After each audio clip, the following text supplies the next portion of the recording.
Something we talked about when we set up Crow Hill was it being about people. And I want the experience of Crow Hill to be one that is totally inclusive, regardless of people's experience, background, or indeed age.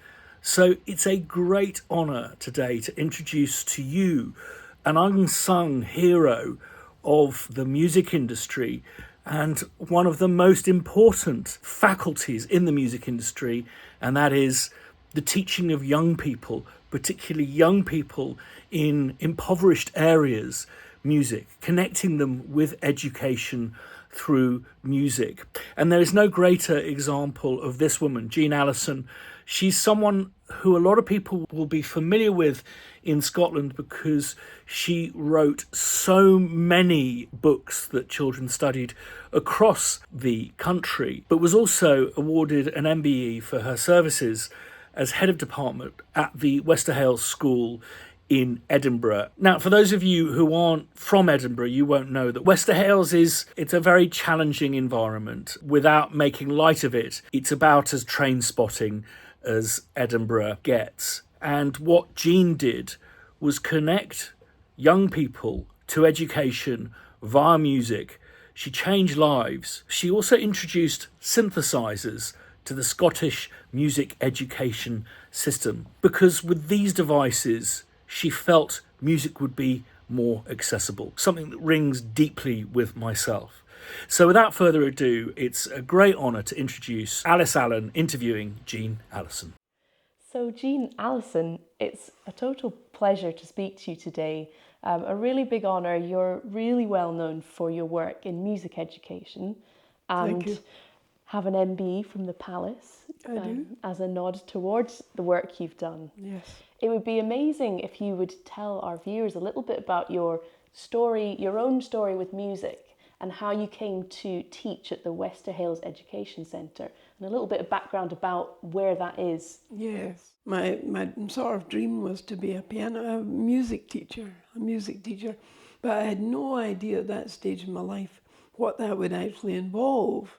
So I got a place to teach in Forester High School in these days, where I was known in the annex to the head as the woman upstairs.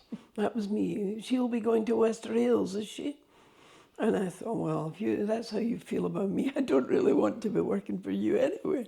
Absolutely. So I went to Westerhales and I was faced with all these children who were desperate to make a noise and play things.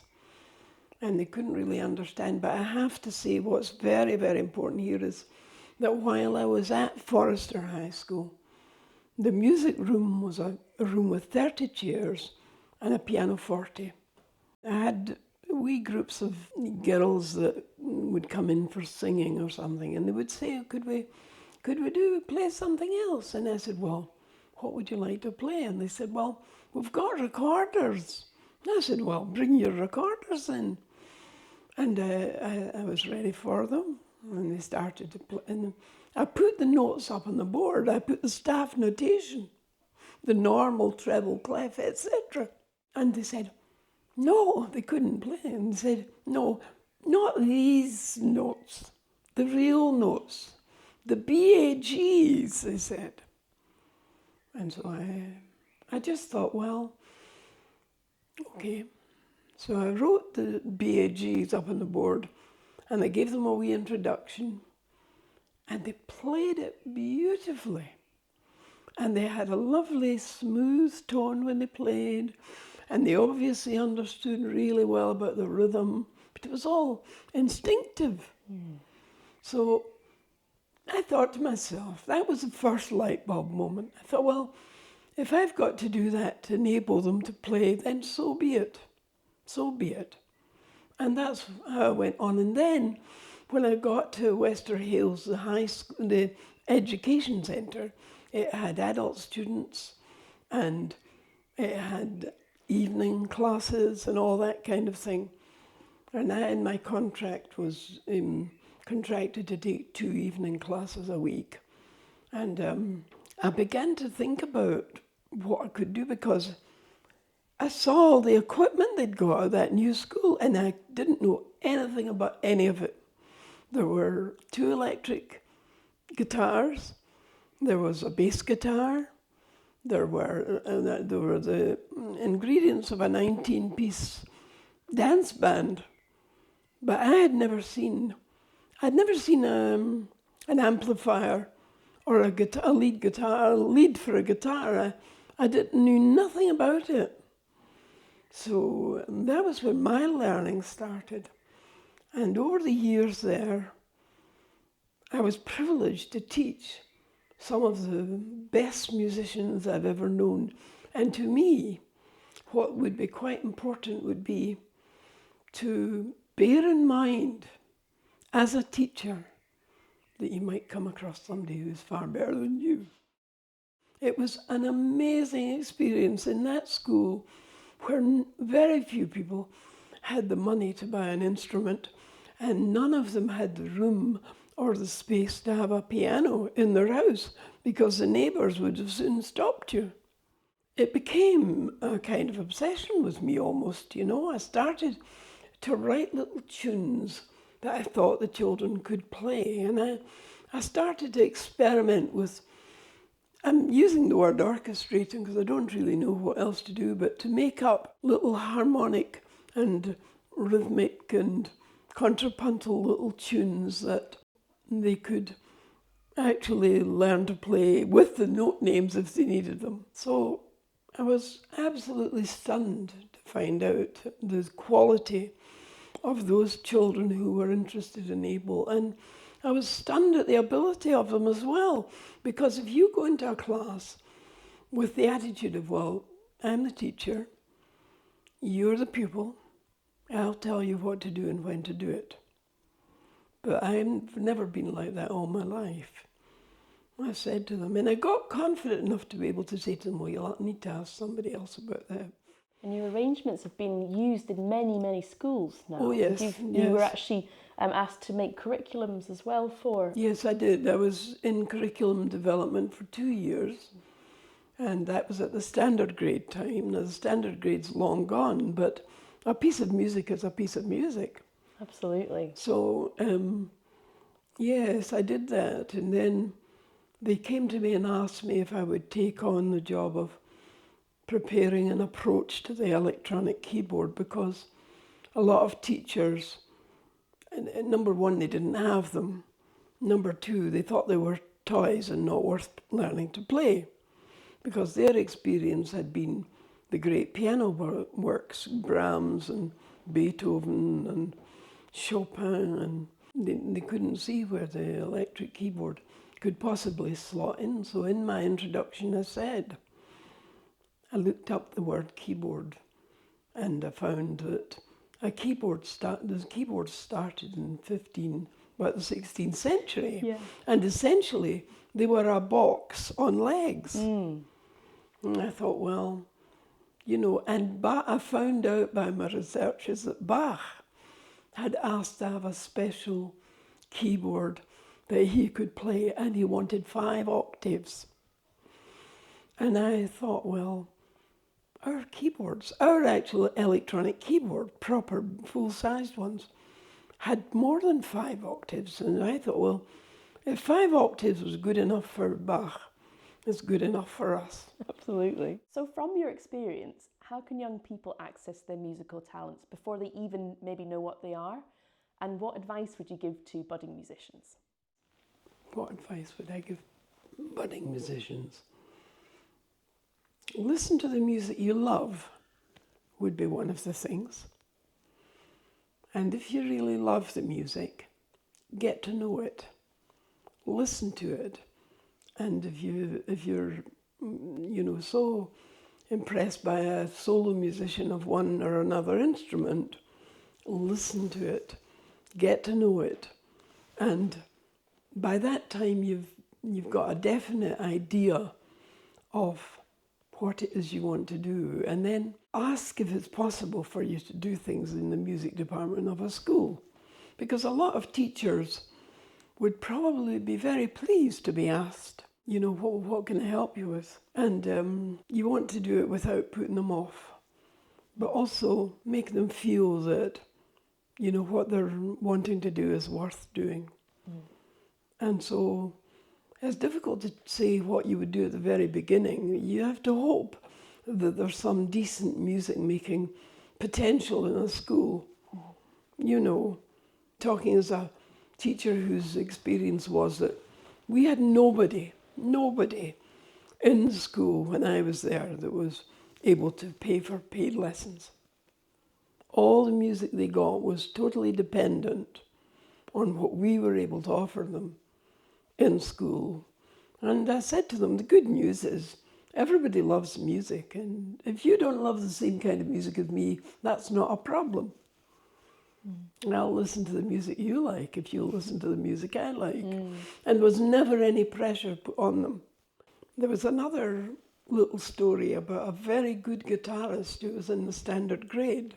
His mother came to me one day when he was about to sit his standard grade, and she said, would you just bear in mind, she said, I just want to tell you that Stuart has written a piece for his dog who died.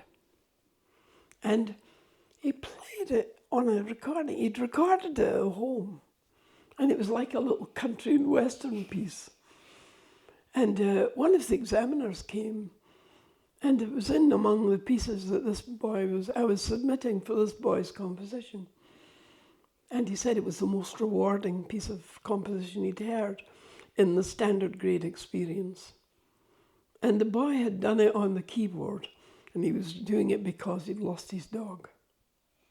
So, to me, it's all tied into a kind of, you know, it's like a ribbon that goes around everything and draws people, draws the good out of people.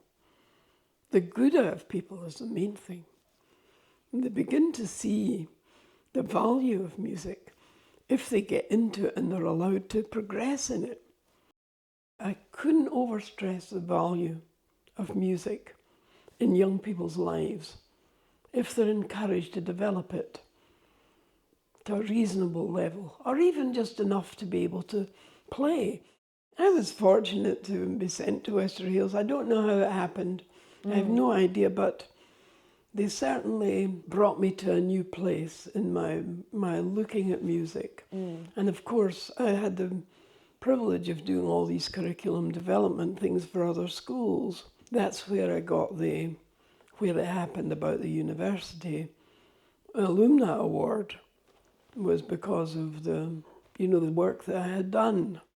You know, unanimously the award was given to me because I presume it's because I remained in Edinburgh and kept working and wasn't trying to get to something higher or be somebody's head teacher or anything like that. I was in there at the ground floor with children who really wanted to do what they knew that I could help them to do. And they began to realize that I had abilities to open doors for them. And they were really, really, they were really interested in that. And I told them I didn't care what kind of music they liked as long as it was, music that they liked and loved, actually. So then after that, of course, that was what led to me being given an MBE. It was really for services to education. So I think it just, all that's left to say is thank you so much for your time. And it's really inspiring, especially as a musician, and I do teaching as well, to hear your mindset. Yes. And your positive energy and open-mindedness to everybody and making music for everybody, because music is for everybody. Yes. So it's been really wonderful. Well, just before I finish, one of the best compliments I ever got was I was asked to go to Dumfries High School to do an in-service for teachers there. And it was to be about inventing music, which a lot of teachers didn't really have any idea how to start and do. And I went down with a series of little worksheets and gave them and talked to them about it and, how to try and approach it. And I got a call from the director of education, and he said, I would just like to say to you, he said, we had to send the advisor in because the teachers were going to give you a hard time because they didn't know what to do with. And so they asked, they said, I've sent you what they've written, and it was all about your honesty, and we would like to come and see you in the classroom actually working. And Alec Goodall said to me, look, he said, you'd never be here, because they wanted me to go to Orkney and Shetland, of course. And they asked me if I would go to Argyll and Bute, and I didn't know that. He was refusing for me and saying, Jean's working with us, thank you, you know. So I didn't, and I just, but it was wonderful that the teachers had actually written this about me and said they would like to be able to see me in the classroom. Maybe just as well they didn't. I'd probably have been a bag of nerves. But they were prepared for me to give them a hard time, apparently. And I had to smile. I thought, no. Anyway. Brilliant. Well, It's been wonderful to talk to you. Absolutely. Totally fascinating. Takes me back. Yeah. Well, thank you. It was really generous of you to share. Thanks so much to Alice for conducting such a brilliant interview, and to Jean for giving us so much of your time. It's an honour to have you on this channel, but also an honour to refer to you as the grandmother of my children and my mother-in-law. So lots of love to you, and congratulations, as always, for your amazing achievements. Do subscribe if you haven't done. Thumbs up for Jean Allison, and ding that bell to be notified the next time we put a video up. Lots of exciting stuff coming up. Thanks for watching to the end. See you soon with lots of love.